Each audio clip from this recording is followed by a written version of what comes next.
शिव पर शिवलिंग पर एक लोटा जल चढ़ा दे तो भगवान शिव उसकी नैया को पार कर देते हैं। और ये मेरा स्वयं का अनुभव है कि भगवान शिव ने मेरे जीवन को बदल दिया है, बदल के रख दिया है।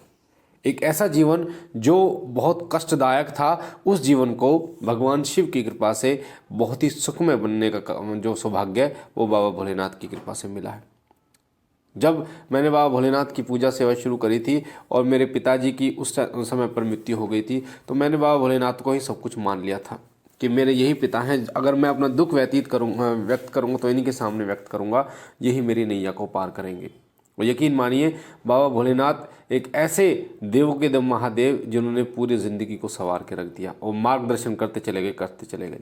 तो इसी प्रकार से जो भी भक्त बाबा भोलेनाथ की पूजा करता है, बाबा भोलेनाथ का गुणगान करता है, बाबा भोलेनाथ के गुण उसमें आने शुरू हो जाते हैं। उनका जो जीवन है वो पूर्ण रूप से बदलना शुरू हो जाता है।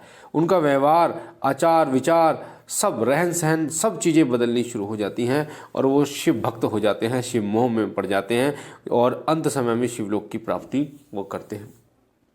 तो शिव भक्तों में ये गुण स्वयं आ जाते हैं, ये शक्तियाँ स्वयं आ जाती हैं, जो कि आज आगे की वीडियो में मैं आपको बताने जा रहा हूँ। अगर आप पहली बार शिव कृपा परिवार पर हैं तो वीडियो के नीचे जो लाल कलर का बटन है सब्सक्राइब का, उसे दबा के चैनल को कीजिए सब्सक्राइब।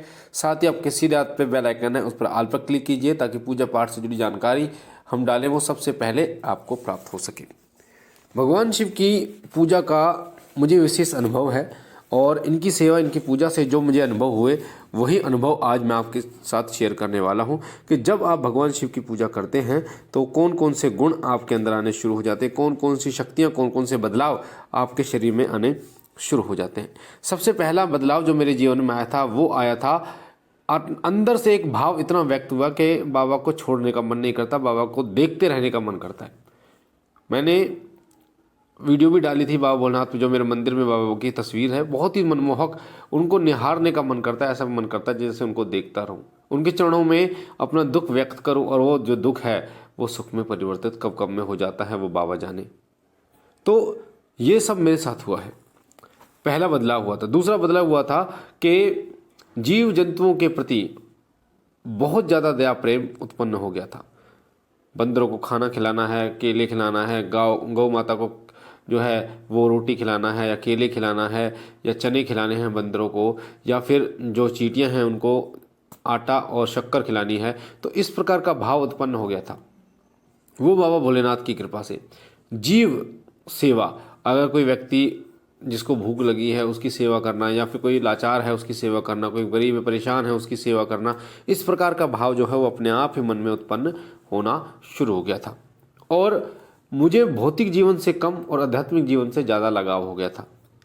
आध्यात्मिक जीवन में उन चीज़ों को, सूक्ष्म से सूक्ष्म चीज़ों को जानना चाह रहा था और बाबा भोलेनाथ की कृपा से उन चीज़ों को जाना भी कि किस प्रकार से किसी व्यक्ति को ठीक किया जाता है, बीमारियां कैसे बनती हैं, प्रेत कैसे घर लेता है, प्रेत को हटाया कैसे जाता है, बाबा भोलेनाथ की भक्ति को कैसे प्राप्त किया जा सकता है और बाबा के साथ साथ अन्य देवी देवताओं की कृपा को कैसे प्राप्त किया जा सकता है।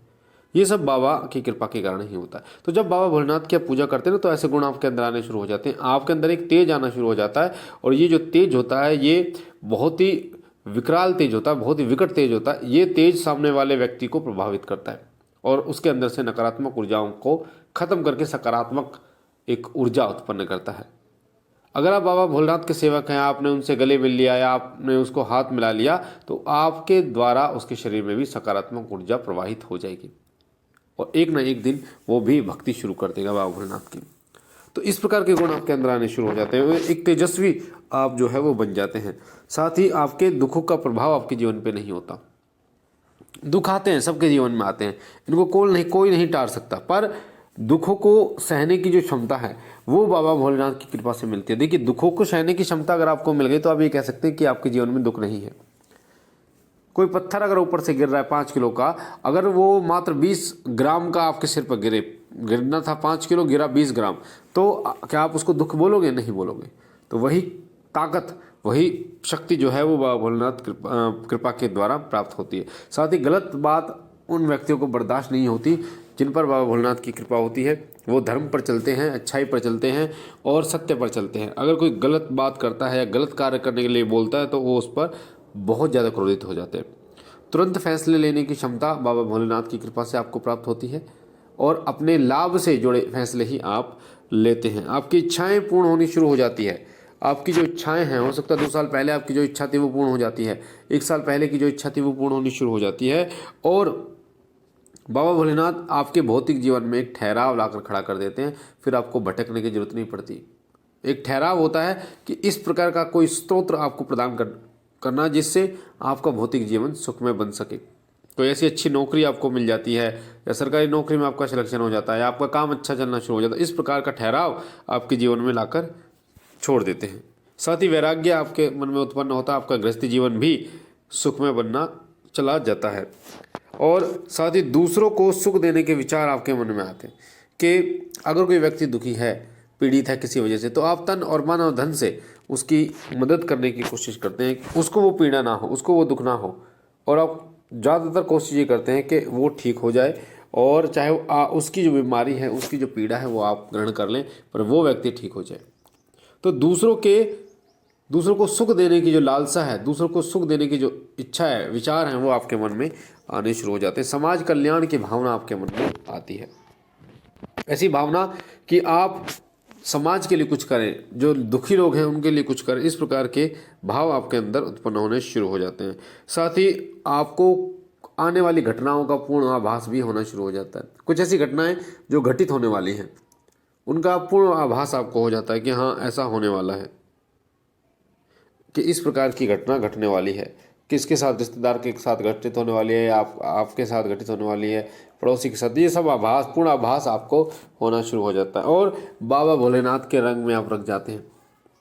शिवरात्रि पर विशेष पूजा करना, व्रत धारण करना, या फिर कावड़ के समय पर बाबा भोलेनाथ के सावन के पूरे व्रत करना, बाबा भोलेनाथ को सोमवार के दिन स्नान कराना, इस प्रकार की सेवा आप उठाते हैं और उनके रंग में रंग जाते हैं। तो ये सभी गुण उस व्यक्ति के अंदर आते हैं जो बाबा भोलेनाथ की सेवा करता है, और यकीन मानिए वो व्यक्ति पूरे संसार को जीतने में सक्षम हो जाता है। इसलिए तो कहा जाता है कि चुटकी भर भभूत में है खजाना कुबेर का। बाबा भोलेनाथ की चुटकी भर भभूत में कुबेर महाराज का खजाना होता है। वो जितने सिंपल दिखाई देते हैं, उतने ही अंदर से बहुत देवों को देव महादेव हैं। देवी देवता तो आपको दिखाई देते हैं कि उन्होंने आभूषण पहन रखे हैं, पर बाबा भोलेनाथ ने जो आभूषण पहन रखे हैं वो अमूल्य होते हैं। वो चंद्र को अपने शीश पे धारण करते हैं, जो कि कहीं नहीं। वो वासुकी को अपने गले में उन्होंने स्थान दिया है। बागंबर वो धारण करते हैं, भभूत शमशान को अपने शरीर में धारण करते हैं। तो ऐसे बाबा महादेव को प्रणाम कीजिए और उनके चरणों में सदा उनकी सेवा करते रहिए। बाबा भोलेनाथ आपका कल्याण करे, आप और आपके परिवार को सुख समृद्धि से भरपूर करें। हम मिलते एक नई जानकारी के साथ, तब तक के लिए ओम नमः शिवाय, ओम नमः शिवाय, ओम नमः शिवाय।